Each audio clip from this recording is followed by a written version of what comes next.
Yeah, we build practice that way. I mean, these first three days for us are really like spring ball, kind of an exaggerated spring ball, and focusing a lot more on us than TCU at this point. And then we have essentially a game week with a bonus practice, Christmas break, and then a game week with a bonus practice down there. So that's kind of, been our approach these last few years, and it's worked out okay. But yeah, the energy was good. It was like a family reunion kind of everybody being gone for 2 weeks, especially the coaches. We miss these guys, believe it or not, and I think they even miss us a little bit. So it was good to be out there, and that part was good. And I just have to continue another bunch. Yes and no. I mean, there's times where we don't have other coaches there, and you just go. And the way that when we run practice, there's not one voice or any kind of thing where you go, wow, you really, you know what I mean? And so, yes and no. And that's kind of, thinking. Is it tough to get the guys to bounce back after that kind of layoff? I mean, forget the energy just physically?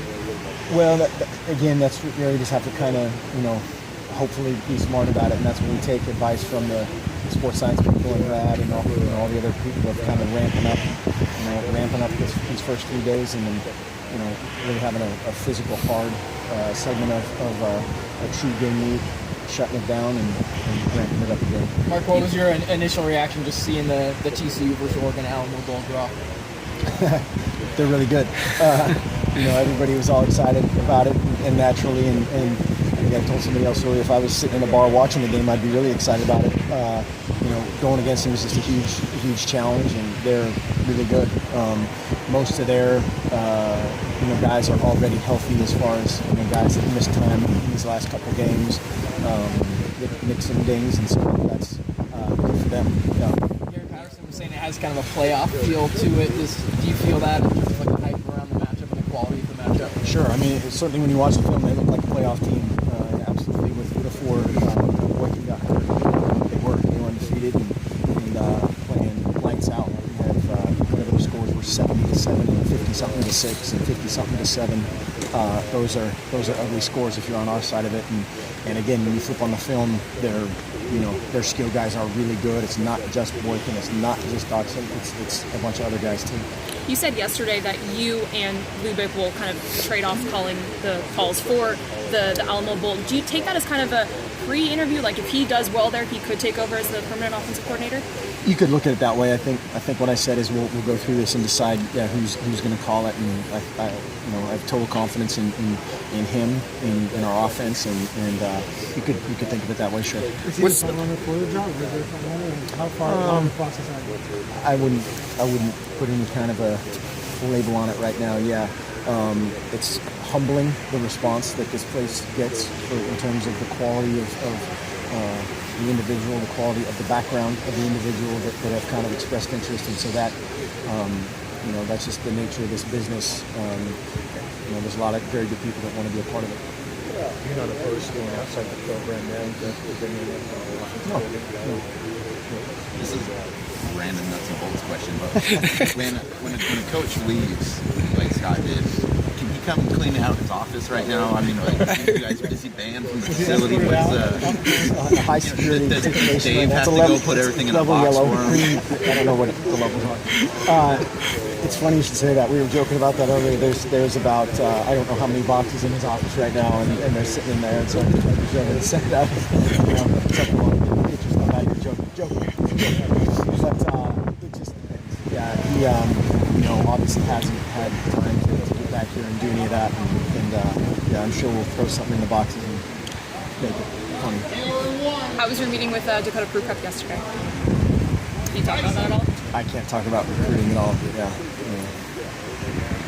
Does playing in the Alamo Bowl for a second time in 3 years have any advantage for you guys? I think knowing where to go, knowing where the bathrooms are, and that kind of thing. The hotel's going to be the same. The practice site's going to be the same. The people down there were awesome and are awesome as far as their approach and how they They do a great job of emphasizing the football game and the right events for the fans and for the families and the traveling partners.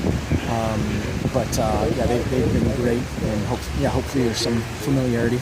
Tyler was saying it'll be like a home game for TCU, like it was for Texas. Sure. So you kind of absolutely preparing you guys for that aspect of it. Yeah. The indoor part of it and crowd noise are certainly elements that we'll have to deal with, and then hopefully our fans, show up just like they did last time, and that was a little bit of a problem at times too.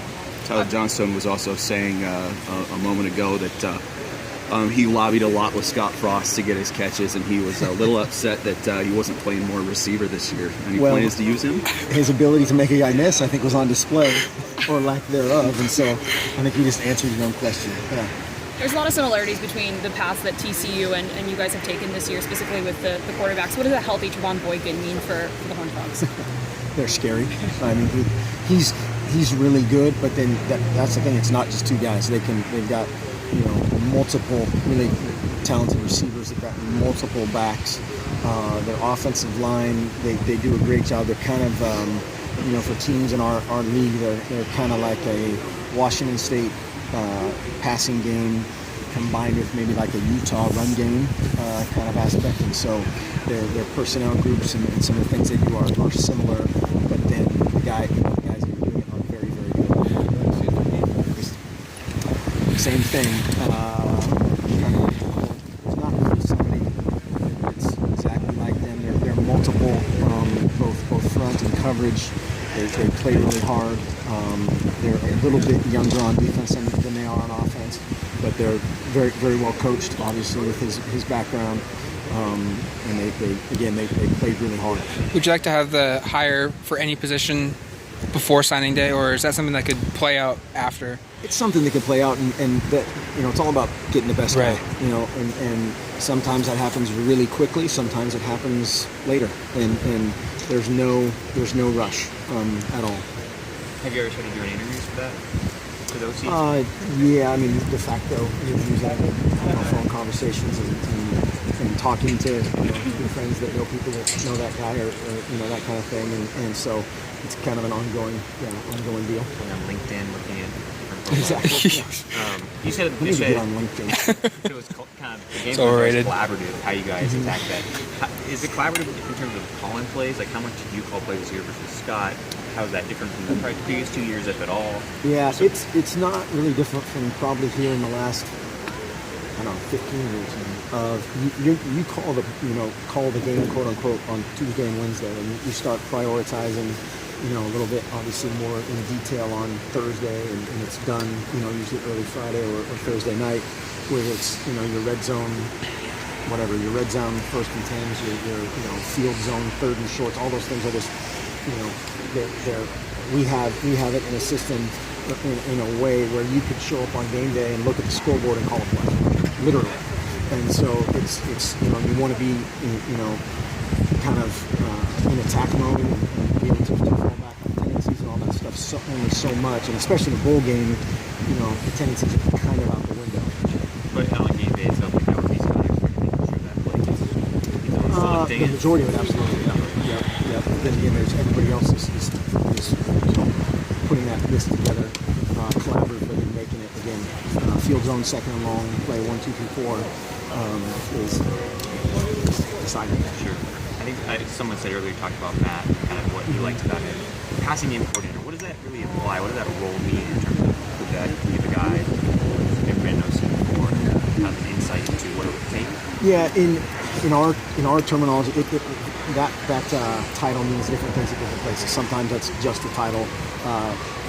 Lube has done a fantastic job these last few years of literally adapting a bunch of stuff that he's done in the past, whether it's his background or David Cutcliffe influence or some of that stuff. He does a great job of bringing stuff from the NFL to mesh with our system, and so he's been instrumental. Again, I don't know what percentage was, and I'd be 78% of the passing game or the passing ideas, are his or were his. And then again, we're also going to put it together and make them fit. At your first Alamo Bowl practice, you talked about how it'll be good to get the brand of Oregon football for recruiting purposes in Texas. What does that entail? What are you allowed to do? Yeah, unfortunately, during a dead period, very little. Right. I think other than showing up and representing the university well, representing our program well, and kind of continuing to do what they've done that way. Do you think a guy can be impressed or maybe become more interested in your program by playing in a bowl game in Texas? Sure. If I'm a kid sitting somewhere and I see Royce Freeman doing an interview and acting like he acts, or some of our other guys doing the things they've done, or see the things that they'll do in the community, that's absolutely. You said that Scott wanted to take part but couldn't because other guys have obviously taken jobs to work through bowl games.